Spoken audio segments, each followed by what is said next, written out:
More chips, don't let the salad win. That's the message in terms of nature of the food maybe that we consume in Wales. Wrexham.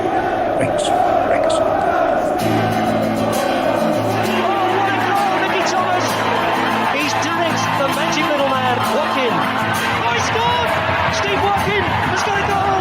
Ball breaks for Bowden, it's in early, as Rush likes it, and he'll chase it, he'll collect it, Ian Rush!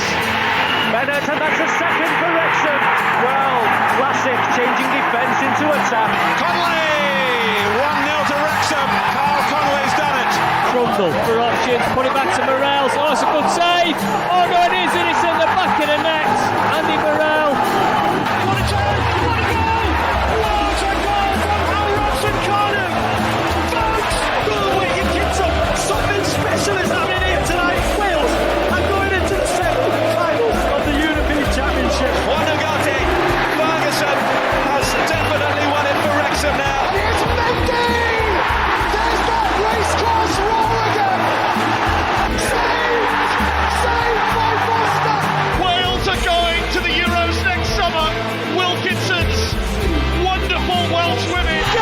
Wales! Wales have done it! They've reached the World Cup! It's him again! Champions! Wrexham are promoted! They have their storybook ending! The first team in history to eat more chips and not let salad win.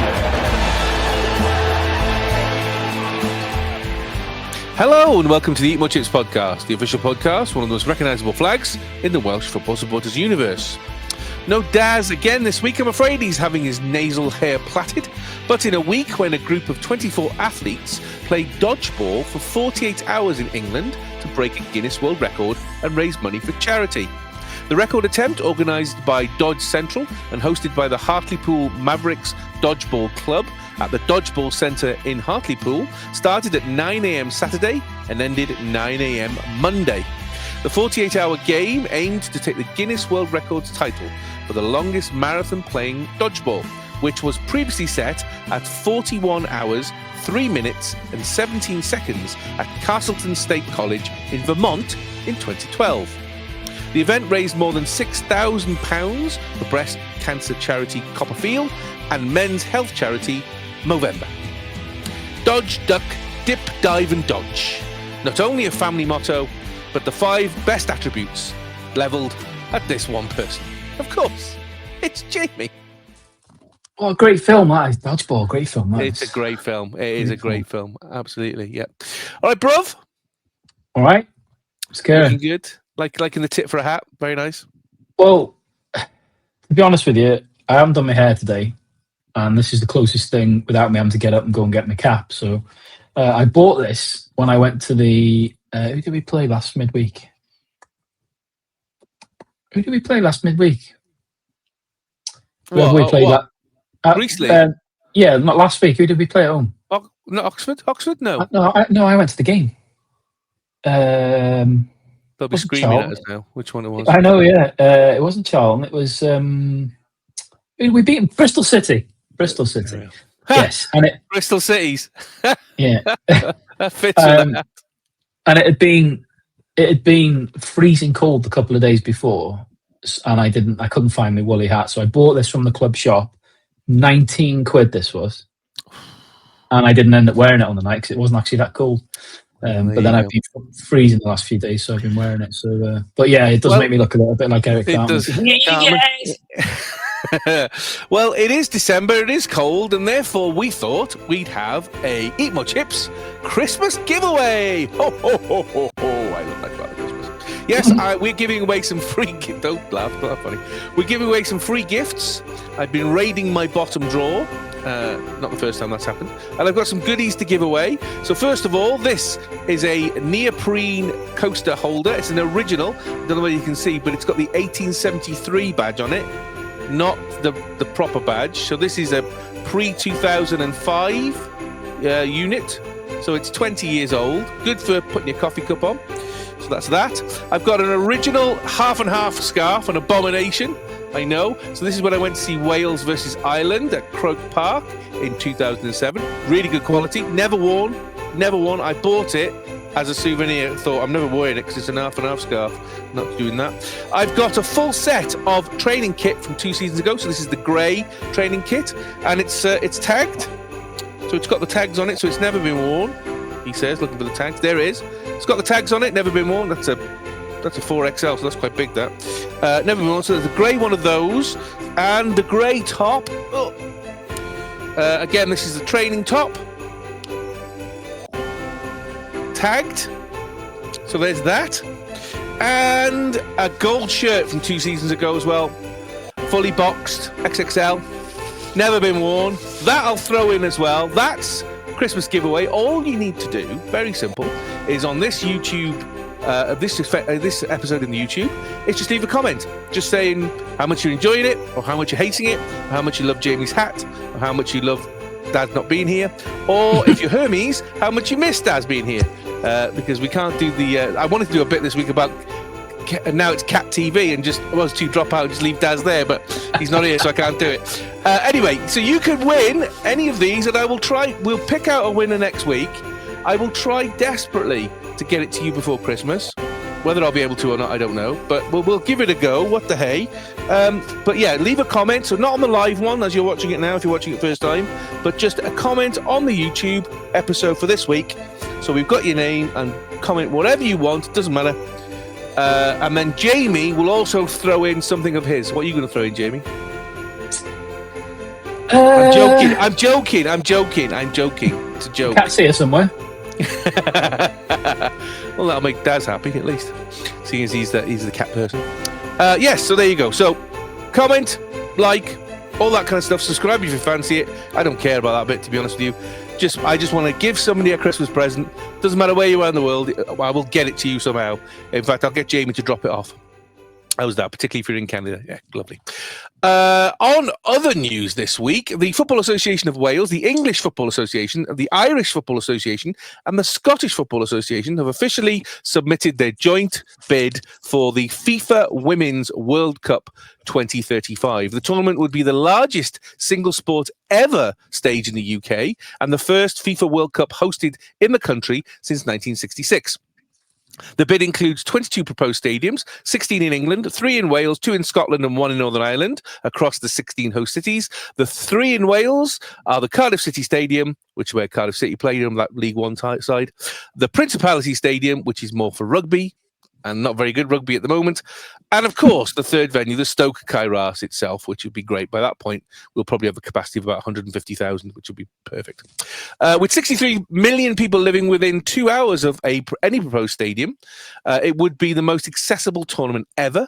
The tournament promises to be a celebration across every part of our nations, an event that brings communities together and welcomes the world. With 4.5 million ticket sales and a projected global TV audience of 3.5 billion, the tournament would captivate fans at home and globally. The bid is built on the powerful vision of All Together, a rallying cry for women's football and sport more broadly to empower worldwide.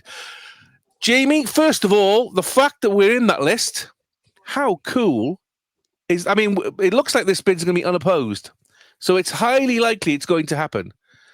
How cool is it that the racecourse could be a home for a World Cup match? At the moment, I can't get past the name of Clara Twist National Stadium at Windsor Park. That rolls off the tongue, doesn't it? Yes, it does. I think that used to be, it used to be Windsor Park. That's what it used to be called. But obviously, they've got a, because it's quite dilapidated, so it needs a fair bit of work. So I'd imagine they're doing that by basically getting a big sponsor. Right. Okay. I've not. That's just jumped out at me, that one. No, I mean it's brilliant, isn't it, to be on when you look down that list of some of those stadiums.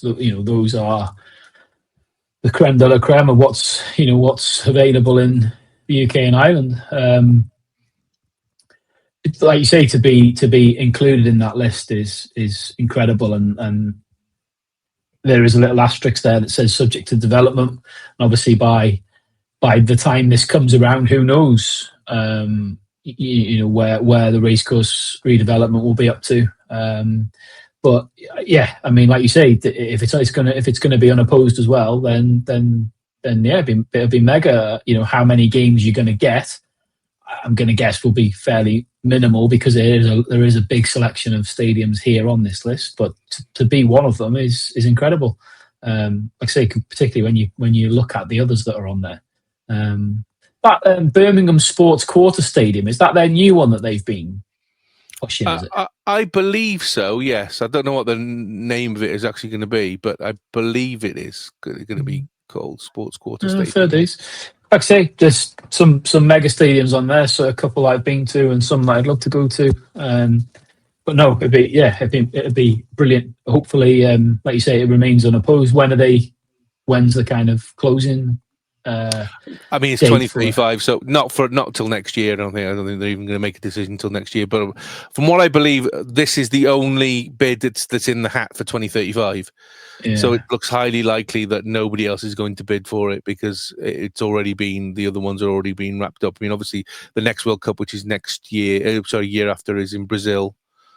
So they're already in South America for that one for the 2028, I think. 28, 32, no, 27, yeah. 31, 35, yeah. So, yeah, 27 is Brazil. I believe 2031 is in the Americas, I think. I think America are going to back up having the men's World Cup by having the women's World Cup not long afterwards. And then this one would be bidded for that. So, yeah. It would be, well, like I say, it'll be mega as long as, Putin hasn't hit the red button or COVID hasn't come back and we get to 2035, then all good. That's it, Jamie. Always look on the bright side. Well done, you.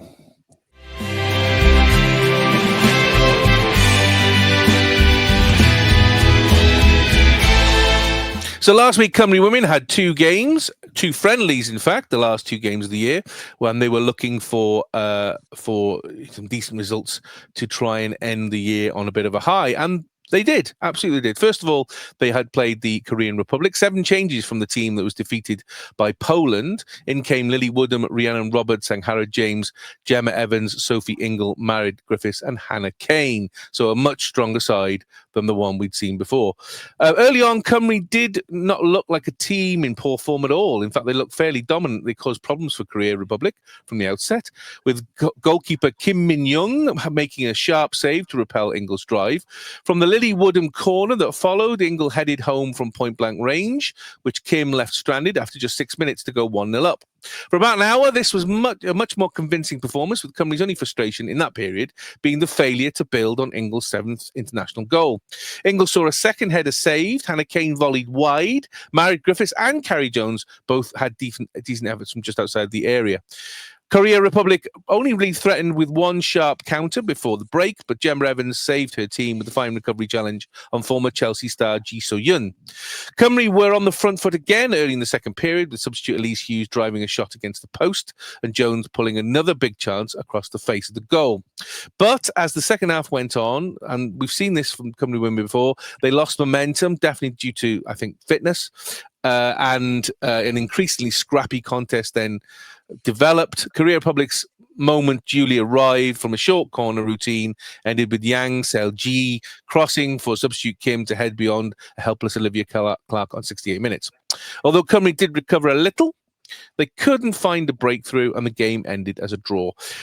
Jamie, I won't ask you to comment too much on this because I know it was a game that you probably weren't watching because it was Friday evening, but we said last week about the fact is that these are teams that who are higher on the rankings than us, not by much, but by enough. And if we have a positive performance, then that could be a boost. This was a positive performance. We took on Korea Republic, and for most of the time, we matched their game. It was only really on that one mistake that let a goal in for the draw. I mean, how positive do you think that is for Cymru Women? Yeah, very much so. I mean, like you just said there, we talked at length last week about whether picking this kind of opposition in friendlies is a good thing or a bad thing. I think anyone involved in picking these teams will be, incredibly happy after both this result and obviously the game that came after this. I think from what you're right, I didn't get to see the game, unfortunately, and trying to find highlights of it is like it's like trying to find unicorn poo, to be honest with you. I couldn't find any anywhere. So from what I heard about the game, it kind of like what you just described there, it was a very competitive game. We certainly weren't outplayed or outrun or we gave as good as we got. Like you say, I think fatigue maybe played a little bit of a part in the second half as the game went on, which is, I suppose it's understandable. But to come away from the game against a very decent opposition with a draw, you'd have to say is a positive result, particularly particularly given the recent run of results prior to this game hadn't been particularly good at all, and a few poor performances. So even though this wasn't a win, I think this would have done everyone the world of good, because it was a good performance and a decent result against a good opposition. So yeah, all good. Well, following on from that, Cymru Women had another game on Tuesday, 11 o'clock in the morning, so a bit of an early one, where we took on Switzerland again in Spain in a friendly. 4 changes from the earlier draw versus Korea Republic. Safia Middleton-Patel was in goal. Mia Ross, Kerry Holland and Rachel Rowe, with Fionn Morgan and Kerry Holland both getting their 50th caps for Cymru. A much more positive performance on this one, building on the original one versus South Korea. Sophie Ingle headed Cymru into an early lead on 15 minutes, only for Aurelie Kseleg to drill Euro 2025 quarterfinal Switzerland level 3 minutes later. But Kane restored Cymru's advantage in style before half-time as she latched onto Ingle's quickly taken free kick before lifting the ball high into the net from 20 yards. Half-time, when an Australian debutante Laura Hughes came on and added to the attacking force. Cymru's third goal came in the opening 30 seconds of the second half, with Lily Woodham steering home at the far post with her first touch after coming off the bench. The main worry during that half was Kerry Holland going off injured on 60 minutes, holding the back of her calf, so hopefully that's nothing too serious. Iman Bernie's low shot gave Switzerland hope after a Welsh error 19 minutes from time, but Rhian Wilkinson's team held on for the first win since their Euro 2025 playoff triumph over the Republic of Ireland almost exactly a year ago. Cymru had never beaten Switzerland in the 4 previous meetings to make this result even more fantastic. Jamie, I mean, you look at the stats on that one. Switzerland dominated, had huge amounts of time on the ball, and yet, Cymru 16. Switzerland has 16 shots, but only 2 on target. We had 7 shots, 3 on target. Much more clinical, much more positive. Great way to finish the year with a win. I mean, you couldn't have asked for a better build on the Korea Republic event, could you? Not at all. Just goes to show, doesn't it, that stats sometimes can be a little bit misleading. You've hit the nail on the head there. Clinical, that's the key to this, isn't it? To only have 3 shots on target and score 3 goals, you can't get much more clinical than that. Like you just said, I think following on from what was a great result against South Korea a couple of days before, we were all quite pessimistic towards this game. I think all 3 of us predicted a Wales loss, didn't we, in this one? We did. Last week. So, I without seeing the whole game, it's hard to get a full perspective on it. But the bottom line is, it doesn't matter. Those stats don't matter at all. It doesn't matter whether they peppered that. The stats suggest that they didn't sort of pepper our goal. They might have had 16 shots, but 2 on target is not a great return. And at the end of the day, but whatever the stats say, it doesn't matter at all. The most important thing is what's the score when the final whistle blows. And the bottom line is, what will go in the record books is that we've beat a team that is, several places above us in the rankings.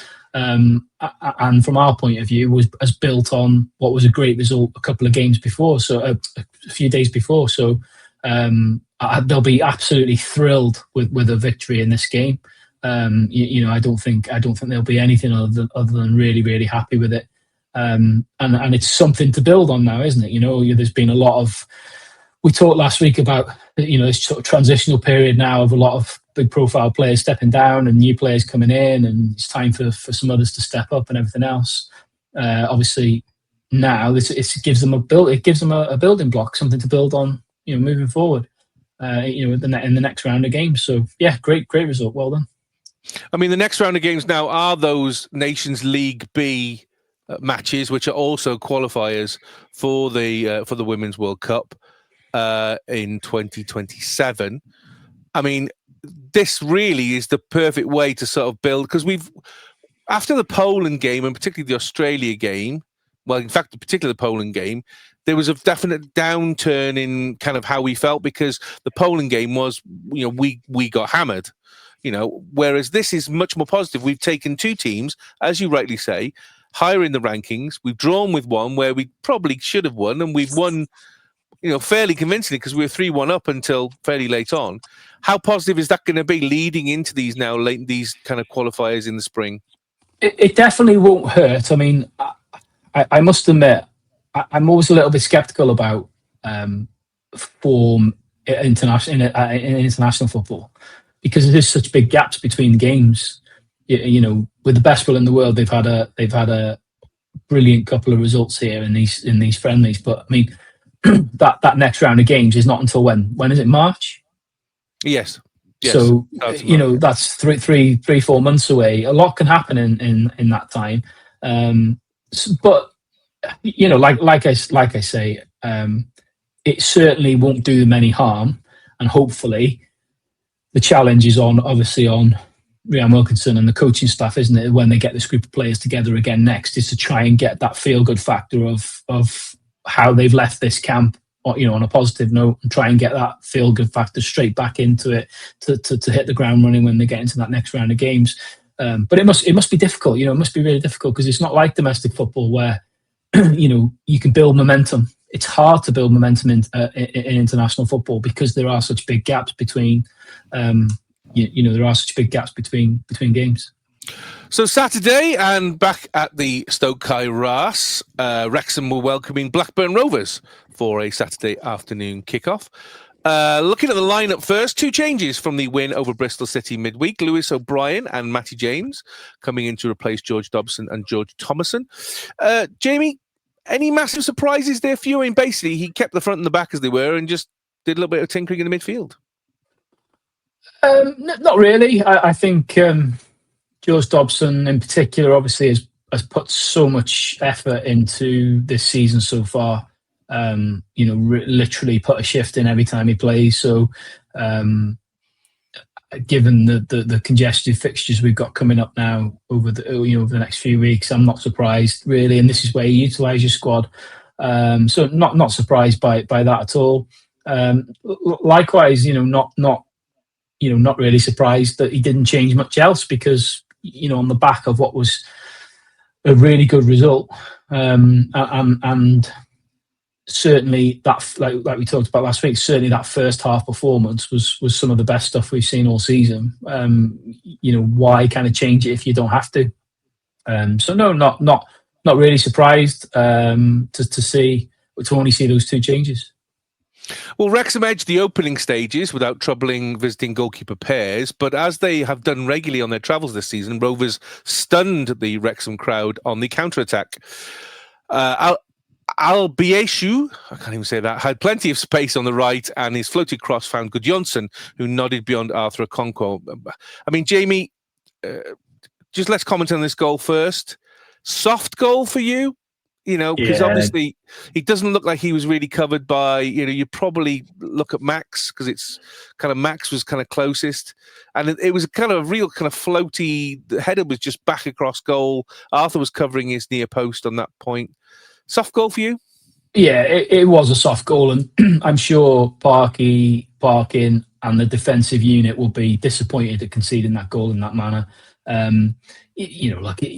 You can't be critical. You can't be overly critical. We've lauded and we've praised our defensive unit over the last few weeks, and you can't kick them in the balls when they can see one poor goal. Mistakes are going to happen. I think, in all honesty, when I saw the goal, I think all three of the back three would probably hold their hands up and say they could have done better and should have done better. Even Dom Hine, who's been dead reliable, he would probably admit that he probably could have done better. It's just one of those things. It happens, and we're not going to keep a clean sheet every game. We are going to concede goals.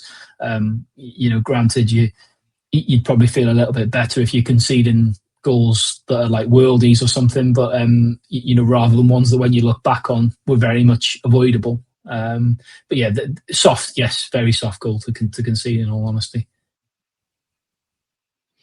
Well, it was a real blow to Wrexham, who went into the game having kept 4 successive clean sheets, of course, but and not conceded first in any of their previous 7 Championships fixtures.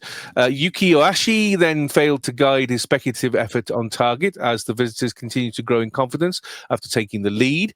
Wrexham's only opening of the first half saw James McLean head Ryan Longman's deep cross into the side netting, with Cleworth producing a vital block later on to ensure Roya Morishita's shot did not trouble Okonkwo. I mean, Jamie, the end of that first half, no shots on target. I mean, did you find that quite poor, really? Because Blackburn, don't get me wrong, they're a good side, but they are where they are for a reason, and they definitely had more of the run of the ball and had more of the pressure and had more finishing than Wrexham did in that first half. To be honest with you, I wanted to just sort of, rather than me trying to give a summary of this, I wanted to just sort of chat to you more about this game more than anything else. For a couple of reasons. One, I wasn't able to see the full game. So as much as I was trying to find the time to rewatch the full game, I haven't been able to. I watched the extended highlights a couple of times. But based on what I saw, what I heard and read, and like the stats, it sounded like you just described there, and certainly the first half highlights that I saw seemed to reflect it. I mean, what seemed to be very evident from what I saw was we struggled to deal with the front 3 of Blackburn. Very quick, very pacey, very direct. And as we know, we've talked about before, pace is our kryptonite. We struggled against pace. I mean, to be fair, if you're being fair, I think most teams would struggle against pace. It's one of the hardest things to defend, but I feel in particular, we really struggle against pace, and they had it in spades. Their front 3, like you say, the two are the Japanese players? Did you say? I think they were. Two Japanese players they had, and then the big lad up front was they were just the 3 of them together were absolute menaces. And to be fair, I looked at these stats before I watched the highlights, and I was a little bit confused. And going back to what I just said a minute ago about stats sometimes not telling the picture, because you look at the stats, you think, Christ, we've had the majority of the ball, which is unusual because we don't generally have the majority of the ball. Like you say, the XG, I don't pay attention to that, but if you do, we've got a considerably higher XG. We've had 16 shots, but only 2 on target, which tells a story. Like you say, it seemed to be, highlights are the highlights of the game. And when I watched the first half highlights, there was that James McLean effort, and that was about it. From our perspective, it looked like we really struggled to create anything meaningful. I'd heard a few people saying that we looked a little bit lackluster and a little bit lethargic, which made me think of something you said last week about whether, is kind of fatigue started to play a part. I mean, I don't know. You were at the game. What did you think? What did you think? I think certainly from the first half, I thought Wrexham were not at the races. I thought there were a number of passes that were, going awry, not playing to feet. I thought that we definitely didn't take our chances, and we struggled to get into their final third and do with anything meaningful. To be honest, Blackburn weren't amazing, but they did enough, and they threatened. And it could have, were it not for certainly that last gasp tackle by Cleworth, it definitely could have been 2-0, possibly 3-0 by half time. And to be honest with you, at half time when we were 1-0 down, I turned to Dave and I was saying, I don't think we're going to get out of this because I can't see us scoring a goal. If I just go on, second half though, Wrexham, I mean, we were fortunate to go down 2-0 just after the hour mark as Dan Scar's loose pass was intercepted. Ohashi was brilliantly denied by Okonkwo after being played through on goal by Taylor Gardner-Hickman, with Gudjonsson firing the rebound over from close range. So there's another chance that they had, which was fairly decent. That was interesting, that Arthur save, because you know, again, when the game was on the day, I heard loads of comments about Max's tackle, you know, last ditch tackle, saves the goal. I didn't hear anybody talking about Arthur's save. When I watched the highlights, it was a hell of a save. Hell of a save. Absolutely superb. I think it really all turned when the subs came on, because I don't know about you, but I think Sheaf and James playing next to each other in midfield doesn't work. No, I agree. And it was fairly obvious that there was very little movement off the ball, particularly in midfield. You know, O'Brien was doing his usual, trying to run around and you know, make trouble. But having those two, it's too static, and it really gave problems. I don't know whether it showed on the highlights that you saw. It did 100%. The problem that you've got there is you're absolutely spot on. You're absolutely spot on with that. Them two in the same team, I don't think is ever going to work, to be honest with you. They're too similar.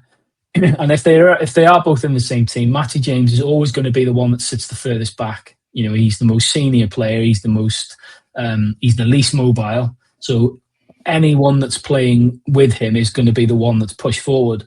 And I don't think Sheaf is as comfortable going forward. You know, as say Dobson. You know, Dobson can play an advanced role, whereas I don't think Sheaf's as comfortable. What he's got is, I mean, the way he breaks play up is brilliant. You know, he's got such a brilliant reading of the game. He always seems to be in the right place at the right time. He's got a brilliant vision, you know, for picking out passes and things like that. But I don't think marauding forward is not really his strength, and neither is Matty James. So playing the two of them in the same team, yeah, I agree. It's not really something that we're going to. I don't feel we're going to see huge amounts of success from, to be honest with you. And like you say, it's interesting because if you know, it's not the first time I've heard that on the after Saturday, and if kind of everybody spotted the same thing, then you'd assume that Parky's seen the same thing as well. You know, Matty James is a great. He's a great sort of ace to have up the sleeve on the bench, I think. You know, for me, Sheaf should be that starting defensive midfielder, and then Matty James is available to come on if you need, you know, if you just need somebody to maybe to try and break a deadlock, or you're trying to protect the lead or something like that. Just somebody that could come on for the last 10, 15 minutes and just dictate the game. That's where I see Matty James's role. But obviously Parky seems to have a real liking for him. Maybe he sees his role bigger than what I do. But I agree with you. I don't think the two of them in the same team is the best combination. Well, as I say, Parky sent on Callum Doyle, Josh Windass and George Dobson for Scar O'Brien and Ben Sheaf. Interesting seeing Doyle on. I mean, Scar has been fantastic the last few games, but he looked distinctively out of his depth a little bit. He gave away some terrible passes, and one of them nearly resulted in a Blackburn goal. Were you surprised the fact that he brought Doyle on? Because Doyle, again, is somebody that, as fans, we've not massively been, you know, impressed with. But, I was at the time on Saturday when I saw the notification, or sorry, when I was kind of catching up on the notifications, and I saw that was one of the changes that had been made. I was a little bit surprised, but then again, this was something that I wanted to ask you about, because something that I've heard a lot of people commenting on after Saturday's game is that Doyle apparently played very well. He came on. He did. Which I think is going to be a real bonus for Parky, because I think there's probably a little bit of pressure.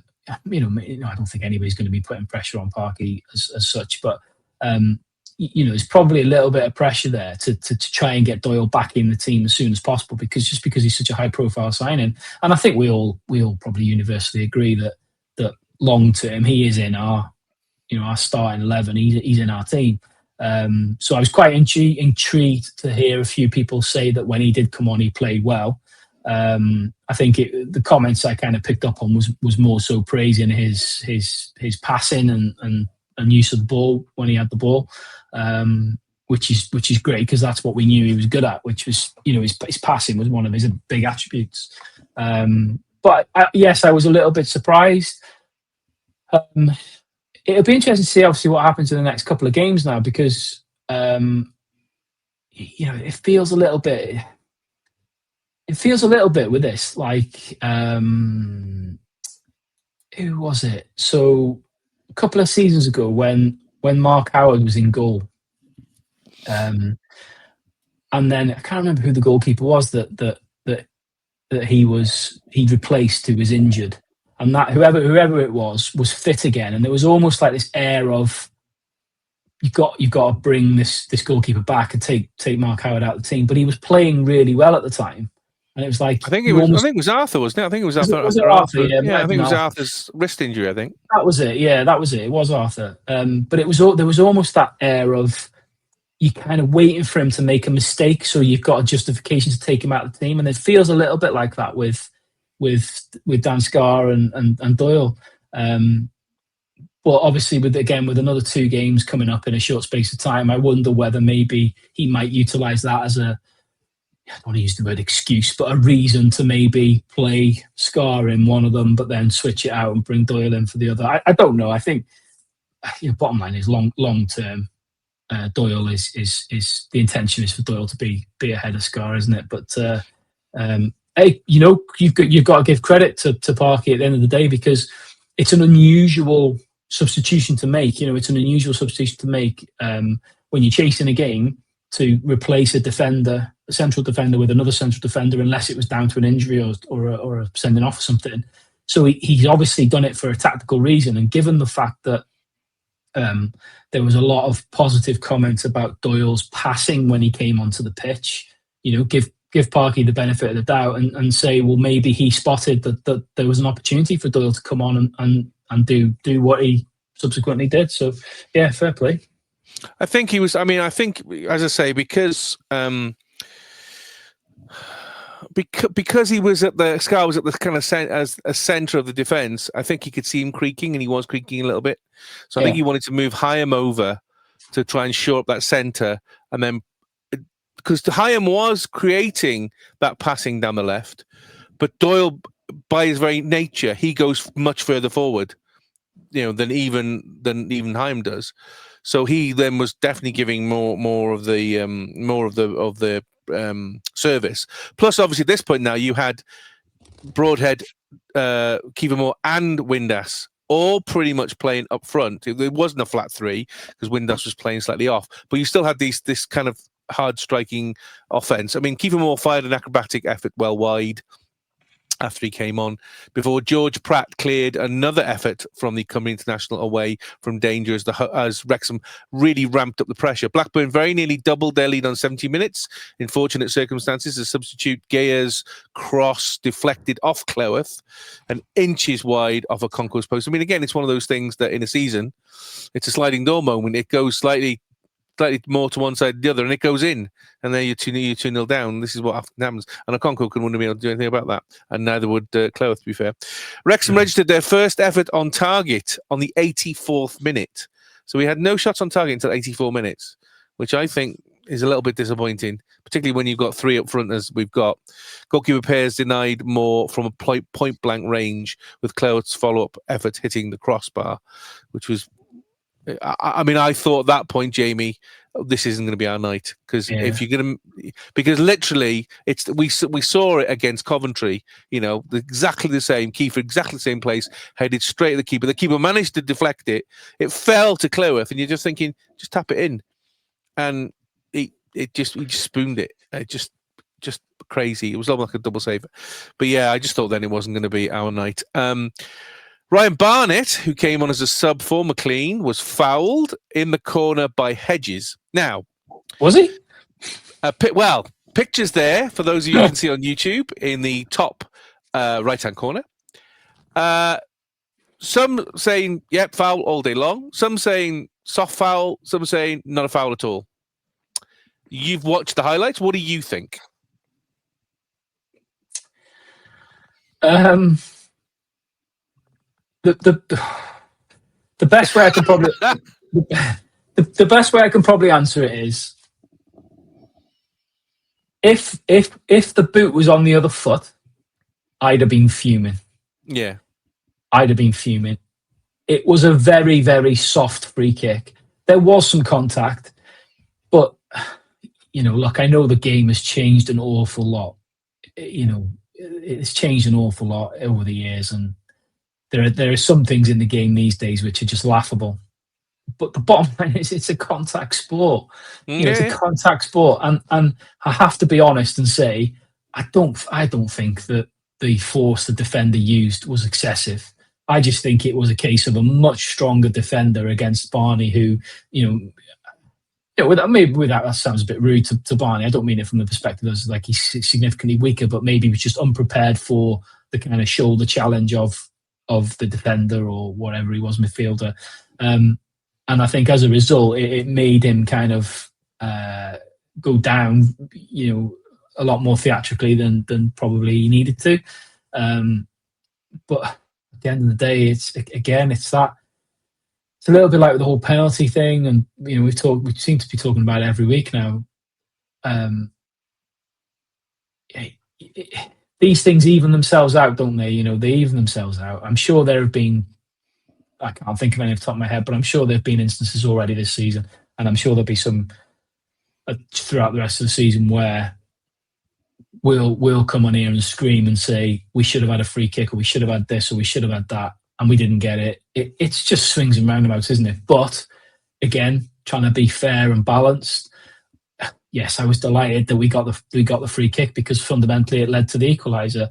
But I think, if I'm being brutally honest, if the boot was on the other foot and that had been given against us, and then we'd have conceded a goal, I would have been fuming, to be honest with you.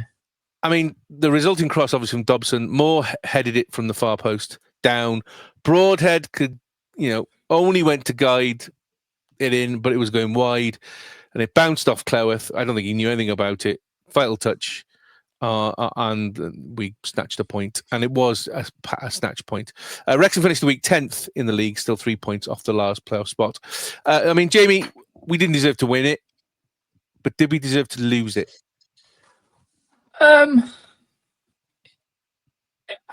It's a difficult one for me to give an honest answer on, because I've not seen the full game. But based on what I've seen, what I've heard, and what the stats and everything else, you would probably say a draw was a fair result. But I certainly don't think, from anything I've heard from different people, anything I've seen, and anything I've kind of read, I certainly don't think we did enough to win the game. But likewise, I think, when you look at the amount of chances that we've had, and what I did pick up on from the highlights was, as the game went on, and certainly in the sort of latter part of the second half, we did seem to be turning the screw. Oh, absolutely. Yeah. We were penning them back. Keith and Moore got into some really good positions. There were 2 or 3 chances that were featured in the highlights that didn't necessarily equate to a shot on target, but were what you would probably call a decent chance. There's one where there was one in particular where he kind of tried to flick it past the goalkeeper. He had a couple of big moments. Again, just from what I saw in the highlights, he had a couple of big moments. So it certainly looked like we were, in the second half, as the half went on, it certainly looked like we were very much turning the screw. But I suppose, again, and we've said this a few times over the last few years, a sign of a good team is picking up points, or picking up a point when you've not played particularly well. And I think this was a great sort of barometer of kind of how far this team's come from the start of the season. Because, at the start of the season, we were losing. We lost a couple of games that we should have probably won or taken something from. Whereas this is a game where you could argue till the cows come home and say we didn't deserve anything from the game. I'd argue and say I think we probably deserved the points, but we certainly didn't deserve to win the game. But it may turn out to be an important point. Yeah, we were disappointed. If you look at Blackburn's position in the league and versus our position in the league, you'd like to think, as we predicted last week, you'd like to think it was going to be a Wrexham win, but it doesn't always work that way, does it? Second game in 4 days. As much as Blackburn are down the bottom, they are on a bit of a, they have turned a little bit of a corner. Well, the thing is, they had a copycat midweek against Ipswich. Exactly the same thing happened. I know, they went ahead, and they literally last kick of the game, pretty much. Ipswich managed to equalise. So you've got a feel for them a little bit for it to happen twice in 2 consecutive games within the space of a few days. Although the one thing that was quite interesting was their manager after the game he said something about the fact that the Wrexham player had admitted it wasn't a foul. Yeah, that's rubbish. I find it very hard to believe that Barney. No Wrexham player will go to him and go, actually, yeah, I played for that. I played for the foul. Yeah. Not in a million years. Not in a billion years. So that's not rubbish. But he's very outspoken. Anyway, did you see at the end of the Ipswich game, he produced a piece of paper that apparently were all the decisions that had gone against Blackburn over the last 10 games? He'd been writing them down, apparently. Feels hard done by. So the thing is, you can get hung up on shit like that, can't you? I mean, yeah. I think what one thing that probably is worth a comment on is refereeing. We talk about refs a lot, and excuse me, don't get me wrong. I said it openly before. It's a horrible, horrible job, and obviously we on here and every other podcast, every pundit, every analyst, they'll debate decisions till the cows come home.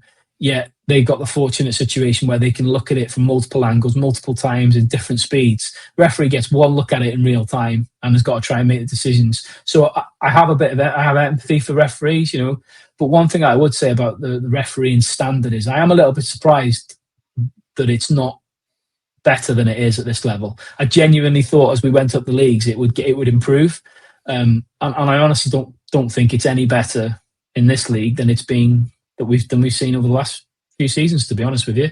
But I'd stop short of being too critical because it is a fucking horrible job. It's a thankless job, and at the end of the day, without these officials and these referees, we couldn't play the game, could we? So it's important, I think, that we do try, and yes, we can comment on decisions and we can debate a decision and everything else, but we've got to be careful not to create too much of a stigma towards it, because as much as we've spoken about like trying to attract girls and women into football and trying to get youngsters into football, it's important that people get into officiating as well, because we say we couldn't play the game without them unless AI takes over. So Sunday saw Wrexham Women return to the Rock for the first time this season, to the newly painted Rock. About the place smelt of paint and carpet glue and all kinds of stuff. But I mean, looked great on the stream, I have to be honest. We were taking on Swansea City Women, so in the Gennaro Adrian Premier. A vital game. Let's look at the lineup first. 6 changes from the Cup game versus NFAFC. Liz Craven back in goal. Jodie Bartle, Nat Clark, Maz Mahmood, Ava Suckley and Katie Barker all coming back in. Jamie, pretty much, I would say, probably our full strength side. I was just going to say, I was just going to say the same thing. I think after the first few games of the season where she was chopping and changing quite a bit, I think you'd probably say, without being any sort of disrespectful to anyone that's not in that starting 11, you would probably say that is our strongest 11. I mean, certainly with the fact that you've got Knox and Lily Jones both in midfield, that really kind of adds the finest to it. So, according to the Wrexham website, both sides tried to assert some dominance and control in the game. The first clear chance coming on the quarter-hour mark, with Chivers forcing Lizzie Craven into a smart save from a free kick, something that she's very dangerous and renowned for. 2 minutes later, Wrexham responded with a chance of their own. Snape's vicious free kick just missing the onrushing Clark, who was looking to head home an opener. On the 20-minute mark, Mahmood wriggled free of pressure and fired an effort over the bar, which signals Wrexham's intent on their return to the Rock.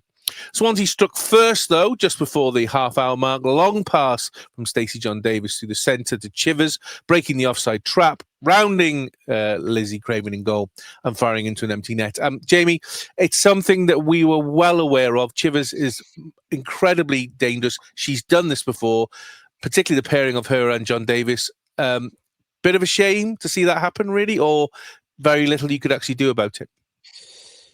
I suppose you could always, you could analyse any goal you concede to death, couldn't you, and say you could have done something better. I mean, they basically tried to mark Katie Barker out of the game. That's why she was relatively quiet for her. Yeah. Could you have done the same to Chivers, or is Chivers just too good a player to do that too, and you were actually creating more problems for yourself? The problem is if you put a lot of resource into trying to mark a single player out of a game, you can potentially open up other problems, can't you? I think what you've got to do with this, I think you've got to be fair and say you've got to acknowledge the superior quality that Swansea have got in their team and squad, like Cardiff have, versus some of the other teams in this league. With the greatest respect. If you look at some of the teams that we've played in recent weeks, both in the league and in the cup, this was a chasm of difference in quality. They are a very good outfit, and as much as they've not necessarily maybe been at the level that we're used to seeing them at, they are getting there, and they've got, like you say, they've got players that are just quality. And you could see that, that first goal was a great example of it. Their first goal was a great example of it. I think, in addition to acknowledging that their quality, I think the one other thing that was really evident in this game, and I'm gonna assume it was a deliberate tactic, was they were very, very, very physical. Arguably over the top at times. I mean, some of the challenges that were being made were questionable, if I'm being brutally honest. I don't know whether, like I say, I think that you'd assume that's a deliberate tactic to try and stifle or to try and nullify, disrupt the flow, isn't it? Really, disrupt Wrexham's danger players. Because, to be fair, for big parts of the game, like you say, Katie Barker again. She's got 2 goals. The bottom line is, we won 4-2. 2 of those goals, she scored 2 goals again. Happy days, carried that run on. Brilliant. But if you're being brutally honest, she wasn't really in the game that much outside of those penalties. And I guess maybe that's a backhanded compliment to Swansea, because they did a good job of keeping her quiet. I think their tactic of being their tactic of being very physical and like you say, to disrupt the flow, I think was evident, because some of our key players, even the likes of Maz Mahmood, again, she did impact the game, but maybe wasn't as influential as she's been in some other games she's played in. And I think you could probably say that about a few of the Wrexham players, in that I don't think anyone maybe sort of grabbed the game and stood out as being head and shoulders above, like we've seen in recent weeks, where some of these games you could pick 2 or 3 players that will just seem to be head and shoulders above the opposition. This was a very good game of football. It was a good game to watch. Credit to both teams for that. It was a great game to watch. And I think it showed a side of Wrexham which not only have we not seen to date, but we've not really had to, which is that kind of that side to them where they can grind out a result.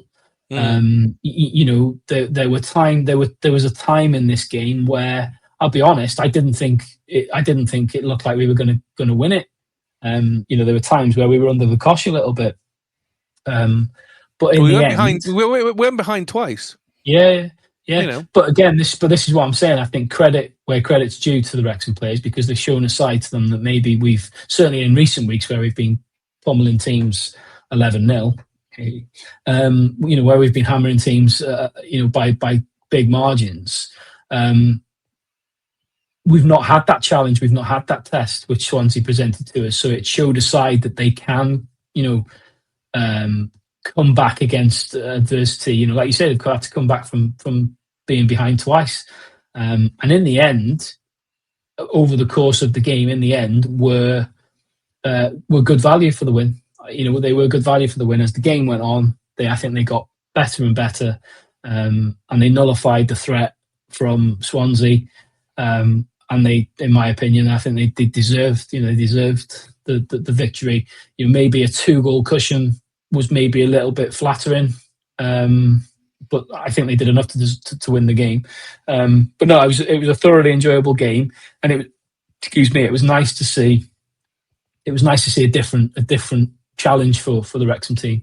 If we are going to win this league, if they're going to win this league, then you want it to be hard earned, not just a routine like a few years ago when Cardiff were winning the league, or Cardiff or Swansea were winning the league. It was just a procession, wasn't it? It was those two, and that was it. So it was nice. It was nice to see that they could come off the pitch and really, really feel like they've earned that victory against a very good team. I think Swansea much improved from when we saw them last. They've definitely improved. So yeah, great result. The only other thing I'd say about Swansea is I do have to say that away kit is me. I do love that away kit. Do you know what? I was going to say the same thing, because that's a retro shirt. That's a retro Swansea shirt because it's sponsored by Gulf. I like that shirt as well. It is a mint shirt. Well, it's this like a motorsport livery, isn't there? With like a similar. I don't know if it was a Le Mans car or something, but I do like that. I do like that shirt. It is mint. Well, Wrexham were given the first of their 2 penalties by the referee 10 minutes from the first half remaining. Mahmood brought down in the box by John. Those of you who are watching on YouTube, if you look in the top right hand corner, that photograph is perfect because that shows exactly what happened. There's John basically dragging Maz to the floor by her shirt. She stood up after that as well, as if to say, "Well, I didn't do anything." I mean, that's whatever. Katie Barker stepped up. Great penalty, Jamie, right in the corner. Very little the keeper could do about it, which was absolutely brilliant. Again, that means she scored in her 7th consecutive game for Wrexham, which is amazing. Swans nearly regained the lead a few minutes later with John finding herself one-on-one with Craven, but she kind of tried to chip Craven into the far corner and overcooked it. I've seen her do those before as well, and she's got them on target. So it shows how dangerous she can be when if she's on form. Craven was forced into action just before the break.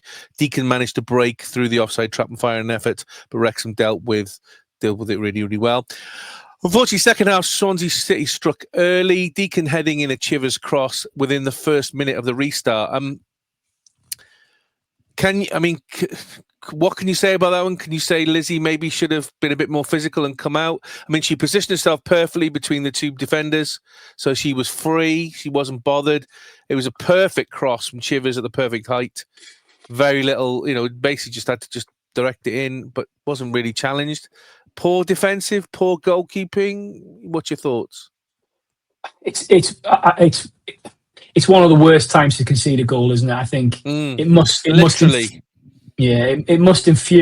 the manager to concede a goal like that, literally at the start of a second half. Again, I think similar to what I was saying about the men's game. You could probably look at the goal and you could probably be critical of the defence and the goalkeeper. But given that I think as a unit, again, they've been really, really strong and solid, it's hard to be overly critical in an isolated incident. If it becomes a regular thing, then fair enough. You maybe you've got grounds to be a little bit more critical. But I don't know, maybe lack of concentration. Just after half time. Again, I'm sure they would hold their hands up, and on all parties involved, defence and goalkeeper, would probably all say the same thing. That do you know what, we probably could have and should have done better with it. The whole goalkeeping thing is a little bit like what you were saying with the penalties.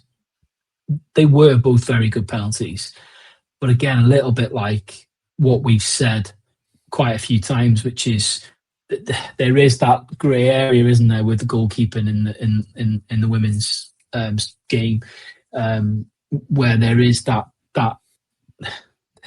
there's a kind of there's an area which makes it very difficult for the goalkeeper to actually stop. And I think same with the penalties, and likewise with that goal. I think probably should have done better. But look, at the end of the day, you can't stop them all. 3 minutes later, after the Swansea taking the lead again, Craven stopped the Swans doubling their lead as she pounced on a loose touch from John, who seemed destined to score after being played through by Deacon. Lily Jones nearly brought Wrexham level 8 minutes into the second half after a training ground move from a free kick with Knox laying in a pass, but it just whistled past the far post. It was really close. Wrexham were then given another penalty for a foul on Mahmood, who burst into the box and was tripped before she could play a ball to two open strikers. Barker drilled the penalty into the bottom corner, bringing the sides level just before the hour mark. Same corner as well. I mean, that's bottle, isn't it? To have two penalties in a game and put them in exactly the same place, that's bottle. It's always interesting, isn't it, when there's more than one penalty in a game. It's always interesting to see his game of chess, isn't it? What mind games. What's the attacker going to do? What's the goalkeeper going to do? But I think from her perspective, she because of her quality, she's got the ability to be very accurate. And I think, to be fair, even in the men's game, in my opinion, I've always been of the opinion of the best place to put a penalty is as close as you can to the post. And I think if you're able to do that, if you're accurate enough and precise enough and skillful enough to be able to do that, then not many goalkeepers are going to stop it, even if they guess the right way. So from her point of view, she backed her ability and her ability to be precise and put it in that corner again. But yeah, both penalties were dispatched brilliantly. Well, Wrexham now had drawn level, and they really started to turn the screw. Barker almost punished lax defending straight from the restart after that second goal, but her effort was just parried away by keeper Fawkins. Gotta be careful how I say that. 4 minutes later, the Red Dragons looked to expose the back line of the Swans, with Suckley latching onto a long ball over the top. She fired a low effort that brushed past the far post. Wrexham really pressuring, almost took the lead a couple of minutes later through a mixture of Barker and Knox after the former played a square ball across the box, the last to finish, but Fitch for the Swans cut it out with an excellent tackle. Not long after that, Knox very nearly gave Wrexham a spectacular goal to save her in the rock as she whipped in a cross, which rattled the crossbar. Finally, Wrexham took the lead with 10 minutes left to go after Lily Jones guided a beautifully weighted header into the corner of the goal from an incoming corner.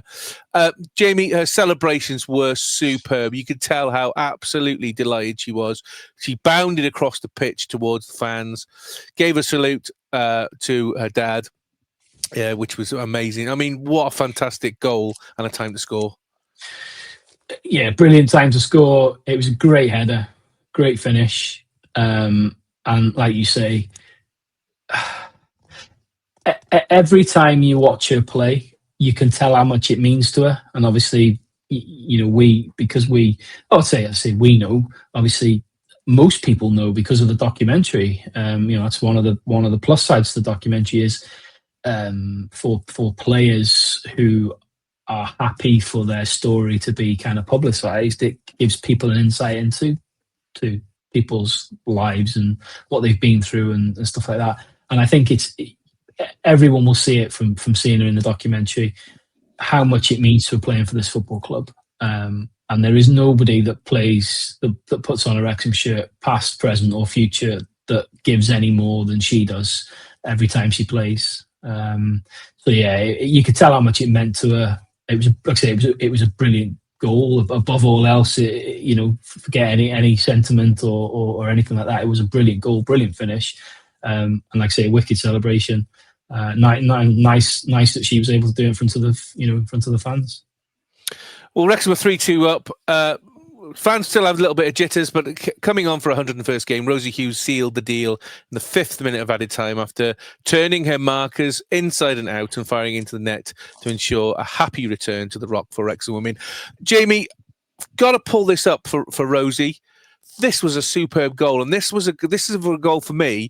It shows how well Rosie is playing this season, because I feel last season Rosie would have got the ball, she'd have had 2 defenders nipping at her heels, goalkeeper trying desperately at close quarters to pounce on the ball, and she'd have just tried to hit the ball and try and get in the net, but she didn't. She played the ball at close quarters. She was moving it around, getting it away, and managed to find just enough space, which she played for skillfully to find that gap. I mean, that to me says how well Rosie Hughes is playing this season.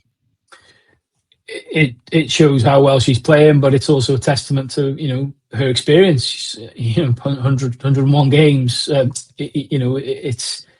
She's very experienced now, and you can see that. And I think we spoke about it last week when we kind of did a piece on her because it was a 100th game. I think the beauty of it from Wrexham's point of view is that she seems very content with her role in the squad, and because of that, the opportunities that she's getting, although they are maybe they're a bit more limited than she would want them to be, the opportunities she's getting, she's making the most of them, and she's playing well, scoring goals. So. Yeah, I don't disagree with you. I think maybe Rosie of last year, when didn't have the best of seasons, wasn't in the best of form, maybe might have maybe approached that differently and not finished it as she did. But yeah, like you say, just a continuation of what's been a great batch of form for her. So Wrexham win 4-2 and finish the week top of the Gennaro Adrian Premier, 2 points ahead of Cardiff City. They were losing 3-1 at one point to TNS. They've managed to pull it back to 3-2. TNS goalkeeper was injured quite badly and had to be stretchered off, and the reserve keeper had to be brought in. There was 15 minutes of added time. Cardiff managed to just about grab an equaliser. But we'll take it, because it still means that they dropped 2 points. And at this point of the season, that is a massive bonus.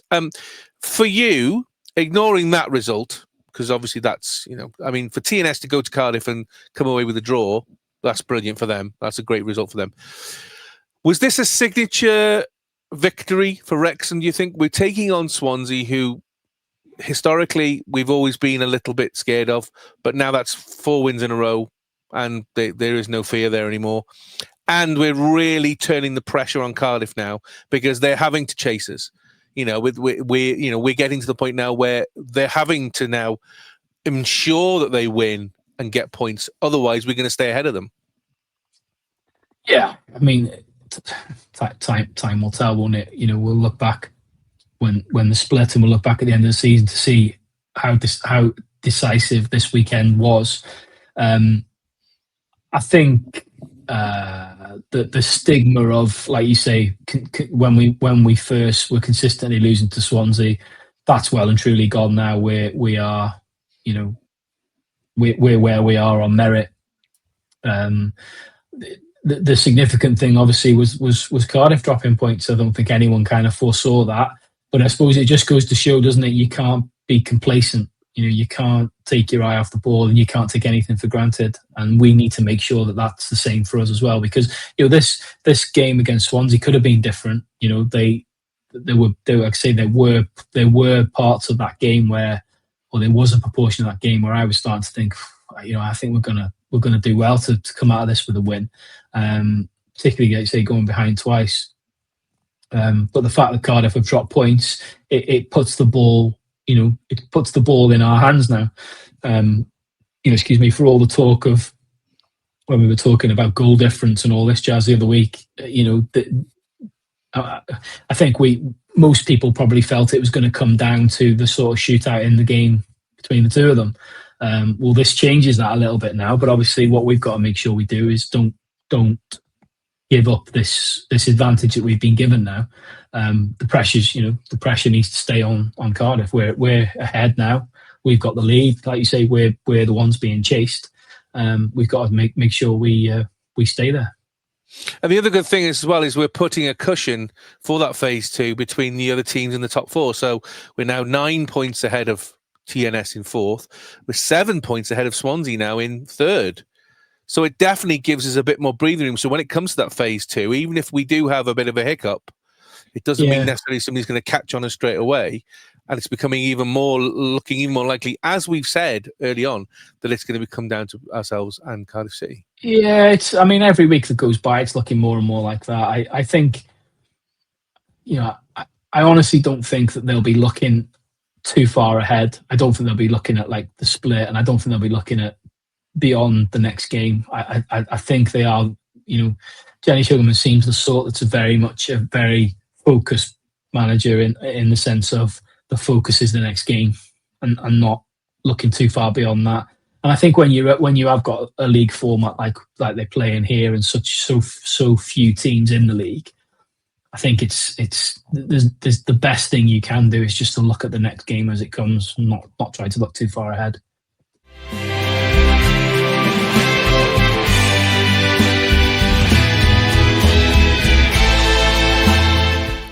Now, the Much Chips podcast, it's time for today's newspaper, tomorrow's chip paper, where we catch up on Cymru and Wrexham football news. First up, Wrexham Academy over the last couple of weeks have been busy. They beat Swindon Town under-18s in the Under-18 Professional Development League Cup 6-0.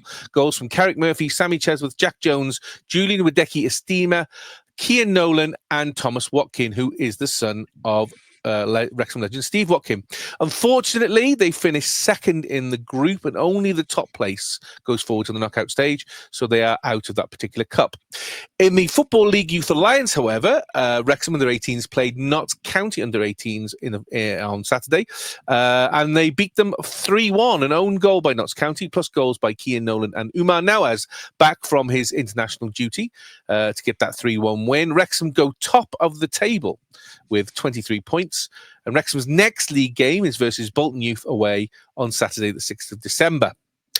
Busy though it was, we definitely had time for a FA Youth Cup game, which was live at the Stoke Kairas on Wednesday.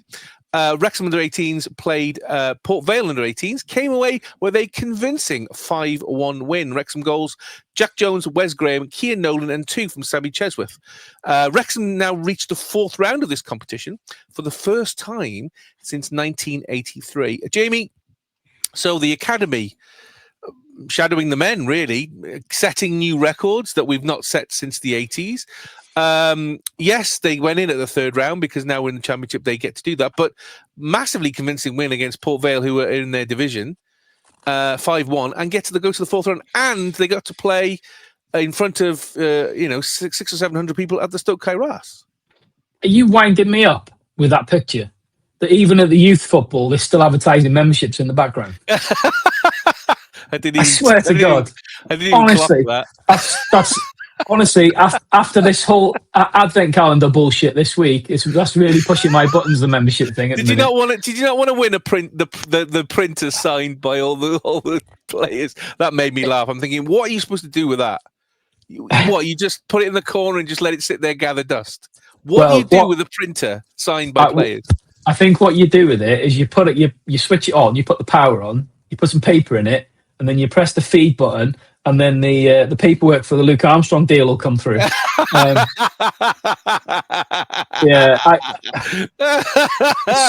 Nice one. It's one of those things, isn't it? I'm sure somebody will want it, but honestly, it's proper boil my piss. The fact that to enter the advent calendar thing, you've got to buy a membership. I'm just like. Anyway. Yes, fair play. I think the games that you just talked about a minute ago, brilliant results. This one on Wednesday night, what a great experience for these lads to be able to play. At the Kairas. How many did you say were there? I think there were over 600, I think. It's good. Yeah, it's good. Mark Griffiths was commentating on it, which was on Mixler, which is taking us back to the non-league days, which is great. And that was brilliant because we got to listen to the game if you couldn't be there, which is excellent. Absolutely. So, I mean, look, at the end of the day, you can't ask any more. You can't ask any more from these lads than to go out and win the game. And they've done it in emphatic style. And it's but highly possible now they could pull one of the really big boys. So you could pull a Liverpool or a Man City or a Man U. Well, like you said a minute ago, they seem to be mirroring the senior team. So let's hope that they do pull a Man U or a Liverpool, and let's hope that gets mirrored with the men's senior team in the FA Cup draw. Would you see that being at the Kairos as well then? I would have thought so. I think I can imagine the only reason why they wouldn't want to play at the Kairos is obviously I don't know what the kind of impact on the pitch is, if that makes sense. Obviously now with this huge investment that they've made into the playing surface, and it looks incredible. Compared to some of the pitches that we've had in years gone by.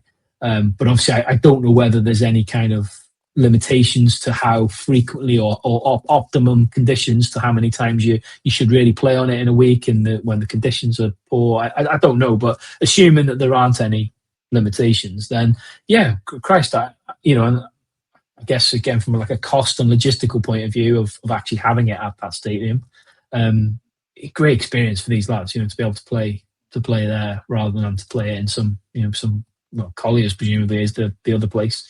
Fair play. According to the Wrexham AFC website, Wrexham AFC are delighted to announce the return of Craig Knight to the club as professional development phase lead coach, joining from the Football Association of Wales. The UEFA Pro licensed coach is highly experienced in youth development, having spent 15 years in various coaching roles at the FAW and Wrexham AFC Academy. During his 10 years at the FAW, Knight worked with a number of age groups in his role as under-13s to under-17s pathway lead. Most recently, he led the Wales under-19s men's team in the Euro Preparatory Tournament finals, which one of the games versus USA was at the Stoke Kairos just a few weeks ago. Knight is not new to North Wales, having begun his playing career in the Wrexham AFC Academy as a young apprentice and professional when under Brian Flynn. Before joining the likes of Bangor City, Buckley and Holywell Town. Following his playing career, Knight returned to the Red Dragons in the summer of 2008 to coach the next generation and help facilitate the transition of academy players into the first team. While at the club, he also spent time managing and coaching at the Foundation Development Centre, where he promoted sport within the community before moving on to join the FAW in 2015. Upon rejoining Wrexham, he will be responsible for leading the training and games programme of our under-18 side and helping the transition of academy players into the first team. So we finally got a new academy manager. We've now got a lead coach replacing Nick, and he's one of our own. He's literally one of our own. He's I think he's from Mould originally. Was in the academy, played North Wales clubs, went back to the academy in the kind of the more darker days of the kind of early 2010s, gone away, got lots of experience, come back. Perfect signing. This isn't it for the academy? Yeah. This may prove to be a very, very shrewd appointment. Like you say, it's kind of got the stripes now from going out there and doing it for the FAW and obviously other places. Very highly regarded, very highly respected, but crucially for us, knows Wrexham, gets Wrexham, knows what it's about, and I think that this is another one of those appointments where we see the press release and it's like, great, we've got congratulations, you're shaking hands and all that jazz, and then you probably won't hear anything or very little from him going forward. But behind the scenes, it's these kind of appointments which are massive for the building blocks of the future. And like I say, the fact that he knows the club, he knows the area.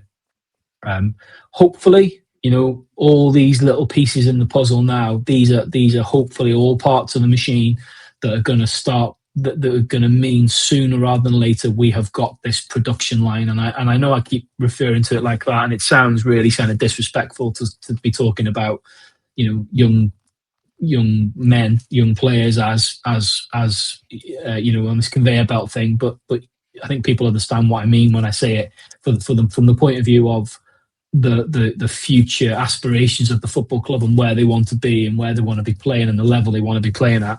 Having an academy feed your first team with players is going to be crucial. Yes, if Rob and Ryan get their way in 10 years' time, we're going to be buying top European players and playing in the Champions League. But you'll always need a Max. You'll always need a Jordan Davis. You'll always need people like that who have come through. And if everything is at a higher level from the ground up, you might find and you might get a superstar at some point. There have been some that play now, which I dare say possibly and probably would have been involved at Wrexham if we'd have had an academy, over the last 10, 15 years. There's so many players from this area who have ended. Harry Wilson is the one for me. Harry Wilson, Nico Williams, Williams, all these players that are local. And sometimes they full circle and they come back. Harry Wilson. I'd say very, very good appointment. Very happy with this one. 2 high-profile Wrexham women players have left the club over the last couple of weeks by mutual consent. Defender Lucia Doran's contract expired in the summer, but she remained with the club whilst continuing her recovery from injury. She joined the club in 2023 following promotion to the Junior Adran Premier and made an immediate impact at the back. The defender made 12 appearances in total before sustaining a long-term injury in January 2024, which meant she missed the remainder of the season and the subsequent 24-25 campaign. Midfielder TJ Dickens joined the club in 2021, made 64 appearances during her time in North Wales, scoring 10 times, along being named Players Player of the Year for 2021-22. She was part of the Red Dragons 22-23 promotion winning side that lifted the Junior Adran North title and subsequently went on to defeat Britain Ferry Llansamwel in the playoff final at Latham Park. While the midfielder made 18 appearances in the Junior Adran Premier, one of her finest moments, and it was brilliant, came in March 2023 when she scored a stunning free kick against Connah's Quay Nomads in front of a record-breaking 9,511 crowd at the racecourse ground. The 28-year-old was part of a travelling squad that represented the club during the 2024 Rex Coast Tour before sustaining a long-term injury against Portland Thorns at Providence Park in the last game of that tour, which took her out of the squad. Jamie, really sad to see players like Lucia and TJ leave because their part in the Wrexham story shouldn't be underestimated, should it? No, and I don't think it will be. I don't think it will be. Sadly, this we spoke about this a few times on both sides of the genders, where it's a sad reality of football, isn't it? Unfortunately, that there's. It's a horrible thing to say, but there isn't any sentiment or very little sentiment, and unfortunately, this is what happens. I think the only thing that what's the word? I think the only thing that kind of stings a little bit with these is the fact that these have been released whilst recovering from injury. But then at the end of the day, the women's side is not a fully professional outfit anyway. No. And B, even if it was, it's the same as on the men's side, isn't it? Unfortunately, these things happen where if you've got a contract and you get injured, then you obviously still get paid for the duration of your contract. But obviously, once you get to the end of it or whatever, if you've not recovered, or then as much as I'm sure it'd be great, it'd be in an ideal world, it'd be great to say, here's a nice golden handshake. Thanks for everything you've done. Good luck with everything. It doesn't work like that, does it? And it's no different in football, unfortunately, than in any other business, really. It's just a bit sad that obviously these have come about whilst they are recovering still. I believe they're both still recovering from the injuries. But look, we don't know, do we? The mutual consent bit, we don't know. We don't know what the club have done. The club might have done something for them. I'm not saying that that's necessarily some sort of financial remuneration. It might, there might have been some other support they could offer or something else they could have done. I don't know. It's unfair to just assume that the club have cast them to the side because they're injured and they're kind of no use anymore. Let's just hope the mutual consent is works for both parties.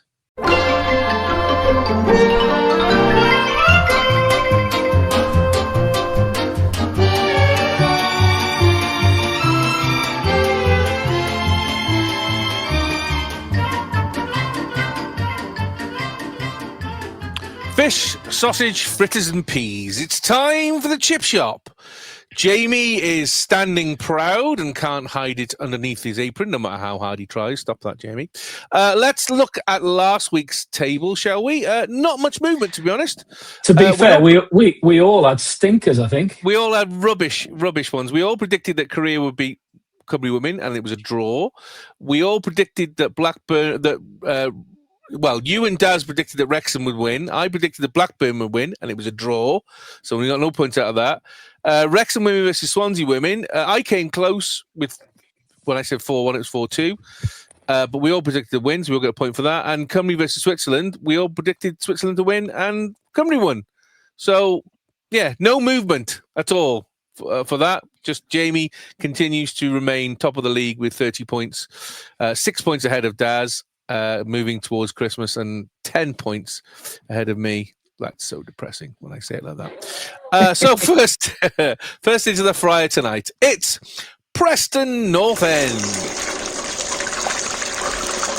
Saturday, 6th of December at Deepdale in Preston. Kick-off 3 p.m. GMT. Preston North End versus Wrexham. Preston North End have been a Tier 2 or below club since the 1960s and managed to get out of League One in 2016 after being there for 5 years. Last year, Preston finished 20th in the league with 10 wins, 20 draws and 16 losses, a goal difference of -11 and 50 points, only 1 point from the relegation zone. So they were very, very close to getting relegated. This summer, Preston only paid for one player, Odeluga Ofaya from Brighton for £1.2 million, and the rest were free transfers. This season, Preston have surprised many, currently 5th in the table, 8 wins, 6 draws, 4 losses, goal difference of +6 and 30 points. Their last 5 results: a 2-1 win at home to Swansea City, a 1-1 draw away at Millwall, a 2-1 loss at home to Blackburn Rovers, a 1-1 draw away at Watford, and a 3-2 win away at Sheffield Wednesday. Wrexham and Preston, of course, met in the League Cup Round 2 earlier this season, with a much-changed sides, obviously, for both. Wrexham winning 3-2. Hardy, Ashfield and Moore scoring the Wrexham goals on the night. And the chips are done. Weird one, this, Jamie. It's another one where I kind of try. This whole league is so difficult to predict because anybody can beat anybody else. You look at the fact that they're 5th, and you're thinking they must be blowing people away, and then they lose 2-1 at home to Blackburn Rovers. Or 1-1 draw away at Millwall. I mean, where we beat Millwall away. It's just weird. I mean, are you kind of expecting a tough game, or are Wrexham now in the groove? And as we said, they're difficult to beat. Can they now start going beyond that and start winning? That question that you've just asked me about what kind of game am I expecting, which you've asked me every week, you've already answered it yourself, which is what is proving very difficult now in this season is what's proving very difficult in trying to predict these games is it is so unpredictable. There is so little room between top and bottom. It's very congested, isn't it? It's so very congested. And this is what makes me think, unless we have like a disastrous December, this is what makes me think that it wouldn't surprise me in the slightest if they go big again in January. Because I honestly think, and I said this a couple of weeks ago, I honestly think that there is a great opportunity. I'm not saying I necessarily want to get promoted, and I'm not saying I expect to get promoted, but I do think there is a massive opportunity this season, because I don't think even as much as Coventry is doing as well as they are at the minute, I don't think anybody's going to run away with this league. I guess we'll see over the next few weeks. But what is very evident from watching games every week, whether it's us or other games in the Championship, it is very, very, very unpredictable. You then throw into the mix the fact that, consistency for us is an issue. I guess you'd have to say consistency is an issue for most teams in the league, because like we've said, other than Coventry, who are winning every week, everyone else seems to be up and down. So you'd have to say it's a very inconsistent league. And this is what makes it very difficult to predict what we're going to get here. I take no relevance to the Carabao Cup result at all, because it was a much changed team on both sides.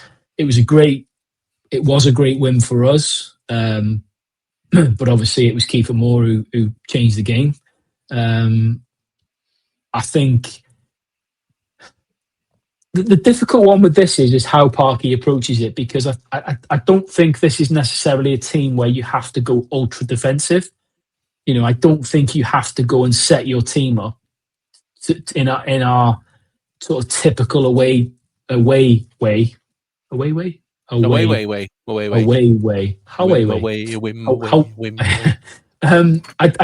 don't think he necessarily has to set it up very defensively, looking to absorb the pressure and try and catch one on the break.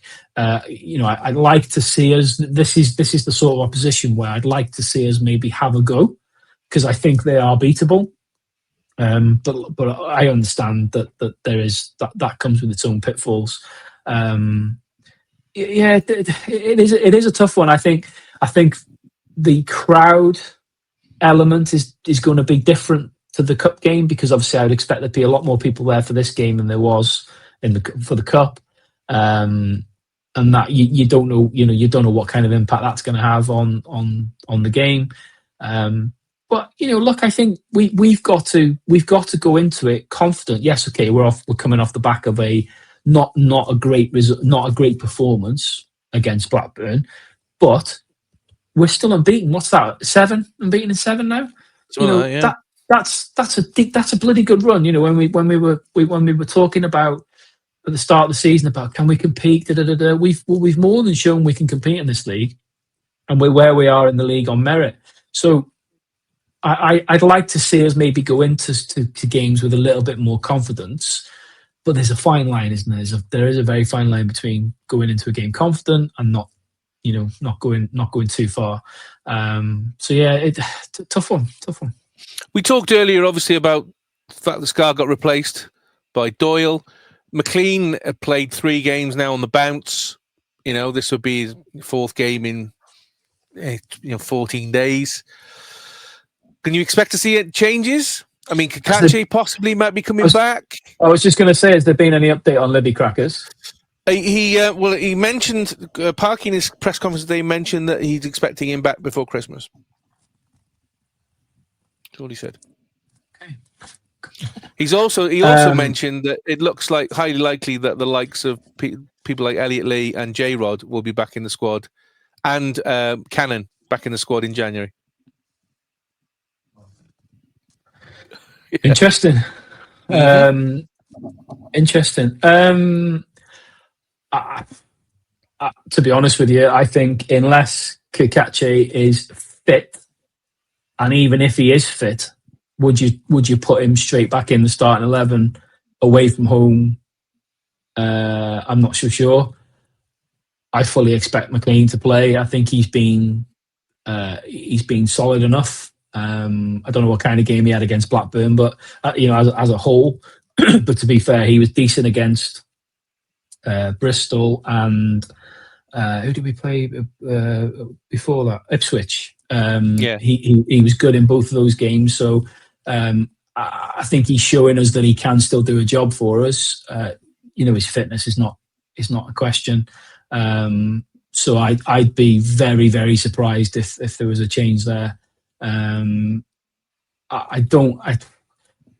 gut feeling is he will approach it in the same way that we tend to approach away games, which is to set up quite defensively, hard, make us hard to break down, hard to beat, and basically, hacker style, stand in front of the opposition and say, "Come on, man!" Because that's kind of how we approach away games. Is very much, here we are. This is our defence. You come and break us down. I expect that's how he will go again. Midfield will be an interesting one. Well, I think the 2 fascinating things about this starting lineup will be defence. Is he going to make any changes there? I don't know. The fact that he made that change mid-game and took Scar off, there's a part of me that wouldn't be surprised in the slightest if the 3 at the back on Saturday are Max on the right, Hyam in the middle, and Doyle on the left. Agreed. If I'm being honest. Agreed. Although, fact that because it's away, would he want to be more defensive? And Scar has been very good at being that defensive, he's almost sweeper because he plays so deep. He's almost sweeper. It's a real cop-out thing to say, but I wouldn't be surprised either way. I wouldn't be surprised either way. If he stuck to the same three or if he made that change, I wouldn't be surprised. The fascinating one, I think, would be midfield. I think I can't see any way he starts with Sheaf and Matty James. I would be again. very disappointed if he put James and Sheaf together in the same midfield. I want to see Dobson back in, and probably I'd want to see Sheaf, and I'd want to see O'Brien. That's what I want to see as a three. I was just going to say that to me would be my preferred three of what we've got available. That to me is not necessarily the three that I would have predicted at the end of the transfer window. I would have probably said those are the three. But Dobson's been your most consistent midfielder all season, so he's had a bit of a break. He getting back in there. Lewis O'Brien, although he's maybe not been as effective as he was at the start of the season, he's a quality player and he's got the ability to change a game. So yeah, I agree with you. I think Sheaf, O'Brien, and Dobson would be my preferred three. But that'll be quite interesting to see when the team sheet drops what he does there. So time for the salt, vinegar and sauce Cork. Jamie, what's your score prediction for Preston North End versus Wrexham?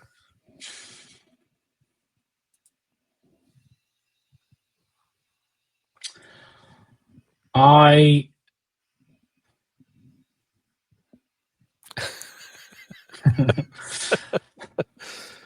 can't. The problem is, I'm very, as we well know, I'm very heart over head, but I'm also very conscious of the fact that most weeks I seem to be predicting a Wrexham win or a Wrexham draw, and it's not going to keep going like that.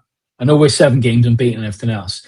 My gut feeling is, I think, spoiler alert, I think we're going to lose to Hull, which we'll come on to in a minute. But with this one, I've got a sneaky feeling we could win this. So I'm going to say 2-1 Wrexham. I've bounced between a 2-1 Wrexham win or a 2-2 draw. Right. Okay. And I'm going to go for a 2-1 Wrexham win. Well, Daz has predicted a 2-1 Preston win. Okay. And I've predicted a 1-1 draw. Oh. So somebody's going to win something this week. I think Wrexham will do their usual, be stubborn and put up a fight. But I don't think they'll be having watched Preston, I don't think Wrexham will be able to break them down very often. So I can just see it as being a 1-1 draw, which wouldn't be a bad thing. Again, for me, it's win your home games, draw your away games. I'd be happy with that. Yeah, two tough away games coming up. So yeah, I don't get me wrong. I'd snap your hand off for a one. Well, I say I'd snap your hand off for a 1-1 draw. It's hard to say that without knowing the context of the game. If we go there and batter them, then but I wouldn't be disappointed before a ball's kicked. I wouldn't be disappointed with a 1-1 draw away from home. No, absolutely not. So let's wrap those chips up to keep them warm. Next into the fryer, it's Aberystwyth Town Women. Sunday the 7th of Sunday the 7th of December. At the Rock, 2 p.m. kickoff GMT. Wrexham Women play Aberystwyth Town Women.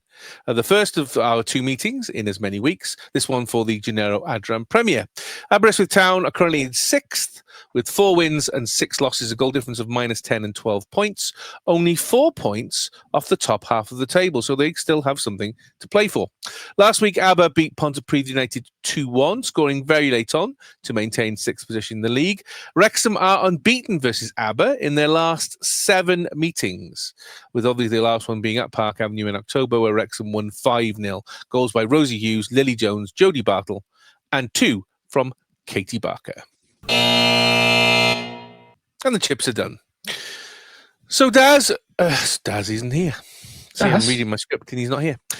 Jamie, obviously, back at the Rock, so another one at the Rock. We've got a run at the Rock now because we've got Aberystwyth this week, Aberystwyth next week in the Gennaro Adran Trophy, last 8, and then Penabont in the Butte Energy Cup before Christmas. So we're home all the way, which is great. Truly, can you see anything except the Wrexham win here? No. We have to be careful because stranger things have happened.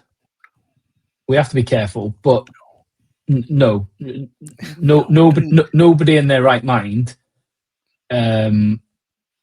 nobody in their right mind could confidently predict anything other than a Wrexham win in this game. A comfortable Wrexham win, if we're being brutally honest. If it was anything other than a Wrexham win, let's be honest, it'd be a shock.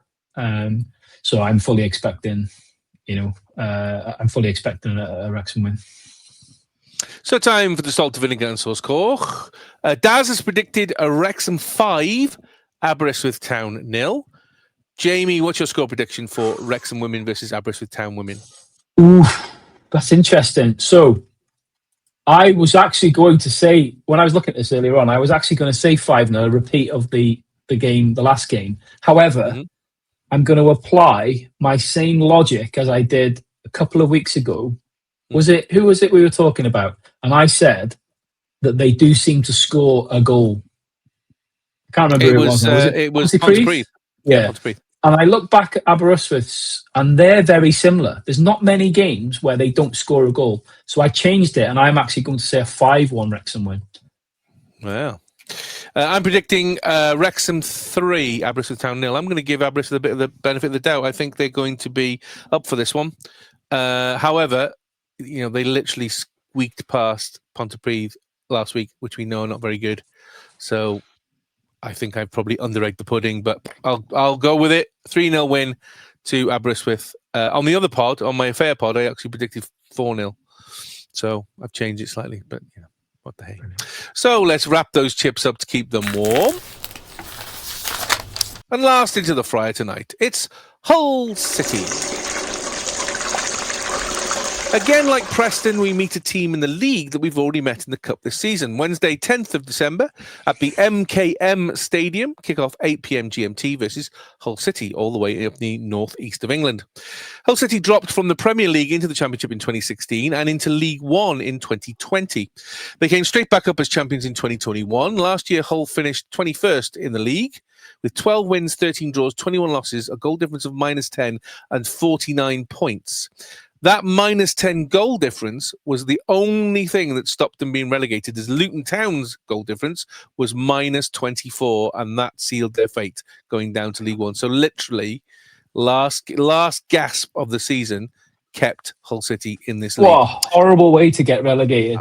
Horrendous. In the summer, Hull signed a host of free transfers and paid £500,000 as a loan fee for a defensive midfielder. That was the only signings they made. That said, Hull City have done considerably better than last season.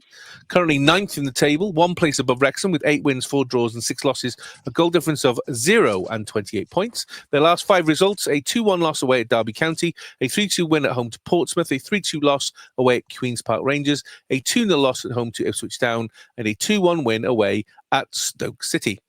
Wrexham and Hull met earlier in the season, as we said earlier, in August in the EFL League Cup Round 1. Well, Wrexham were losing 3-1 until up popped Ollie Palmer late of this parish to score 2 goals in injury time and then win the game on penalties. And the chips are done. Again, Jamie, Hull, one place above us, do some great things, but managed to win 2-1 away at Stoke City. Yeah, which we struggled. So it just shows how ridiculous this league is. Yeah, if you look at their fixtures and their results, it literally rinse and repeat the last thing I said against Preston. Yeah. Talk about inconsistency and unpredictability. Beat Norwich, lost to Derby, beat Portsmouth, lost to QPR, lost to Ipswich, beat Stoke. Absolutely, just no consistency and no patterns. That being said, a tough place to go. Again,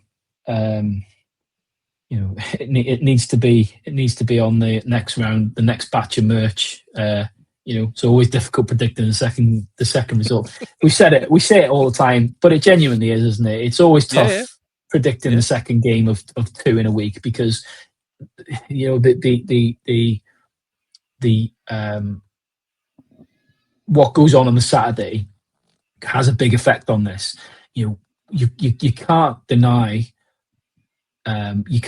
the physical effects playing two competitive games in a short space of time. It's a very short turnaround. Having said that, and they're both away as well. They're both away. Don't forget. So, well, that's the other thing. At least, but having said that, at least it's the Wednesday night, not Tuesday night, so that is slightly different. It gives you a little bit of an extra day. But although then it's that knocks on because then we're home to Watford on the Saturday. So I was going to say, but it's going to bite you the following week. But what I will say is that the same thing as I've said a couple of times, which is it's the same for everybody. This is not like we're playing games more than anybody else. This is the same for all these teams. So, everybody's in the same boat. So you can't use it too much as an excuse. But you do have to acknowledge that it's potentially going to have have an impact. Time of year as well. It's a world of difference between playing football at this time of year in the evening versus playing, in April or May or whatever. So again, that's a factor as well. You spot on 2 away games, two consecutive away games is something that you have to take into account. Hull is not exactly close; it's quite it's far away. Yeah. Granted, we have the luxury of, I think they fly to most places now, which are sort of what you'd deem further afield. Although I don't know where would be the nearest airport to Hull, Christ. But whether they'll fly or not, I don't know. I'm sure they'll give the players the best possible chance they can of being fresh for it. But despite Hull's inconsistencies, it's going to be a tough place to go. The only saving grace is that they've got. I say the only saving grace, the only potential saving grace is that they've got Middlesbrough when we're playing Preston. Again, it's a home game for them, so they've got 2 home games on the trot, whereas we've got 2 away. Middlesbrough still second, so if Middlesbrough can go there and do a job on them, it might dent their confidence a little bit. But I think it'll be a tough game. I really do think it'll be a tough game for a multitude of reasons. But I think it will be a tough one. So time for the salt, vinegar and sauce cork. I'll go first. I predict Hull City 1, Wrexham 2. I think they're going to win on this one. I think we're very close in the league. We're very, very closely matched on results. And I think we'll have enough because at midweek, I think we'll just nick it. But it will be very close. It could be a flip of a coin. Daz has predicted a 1-1 draw. Jamie, what's your score prediction for Hull City versus Wrexham? Initially, I was going to say a Hull win, but I'm going to change my mind at the last minute. So what is evident from looking back at their results is that they are quite a free-flowing, free-scoring team. They do score quite a few goals. Mm-hmm. So I'm going to go for a 2-2 draw. 2-2 draw, excellent.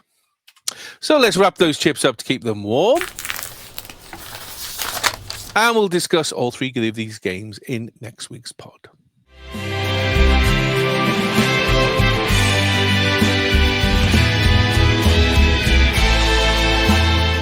So there we go, another week over.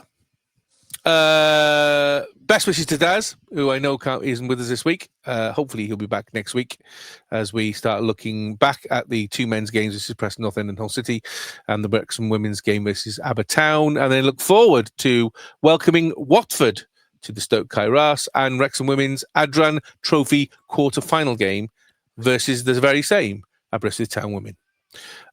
Please let us know on the usual channels on social media or by email if you want, eatmorechipspodcast or oneword@gmail.com. Don't forget to enter the Christmas giveaway on this video. Please comment anything you like. Doesn't matter. Love the pod, hate the pod, think that Jamie is sexy. By the way, I'm blind. Those kind of things. Don't forget to enter the Christmas competition of all the things that Simon doesn't want. What do you mean? They're all new, apart from the coaster. Apart from the coaster, which I to be fair, I've used, but I found 2 of them, so I'm happy to take one away. It's just a shame that that training gear isn't 6XL, otherwise it would have fitted you. So, thank you, Jamie. Pleasure. I've been Welshtechie. I won't be at Preston, unfortunately. I can't make Preston, which I'm ashamed. I was looking forward to trying a butter pie. Yeah, I was going to say, I'm gutted you're not going because I was looking forward to your away day review. Yeah. I mean, thankfully, we'll both be in the same league next season, I'm sure, so I'll get to do it at some point, as the same as the one that was up at Middlesbrough, which I missed as well. I seem to miss the ones which has a signatory dish Yeah. I seem to miss. Well, you need to sort that out because Actually, we'll do that for next season. No but I will be. club. I will be at the women's game on Sunday, so I will try out. In fact, that's what I'll do. I'll record a video, although it won't be an away day footy scran review. It'll be a home footy scran review on what food is at the New Rock. How's that? I'll do that, and we'll see. Look at that next week, and obviously, we'll have all the other bits. So, in that case, finishing as usual. Come on, Cymru, and come on the town.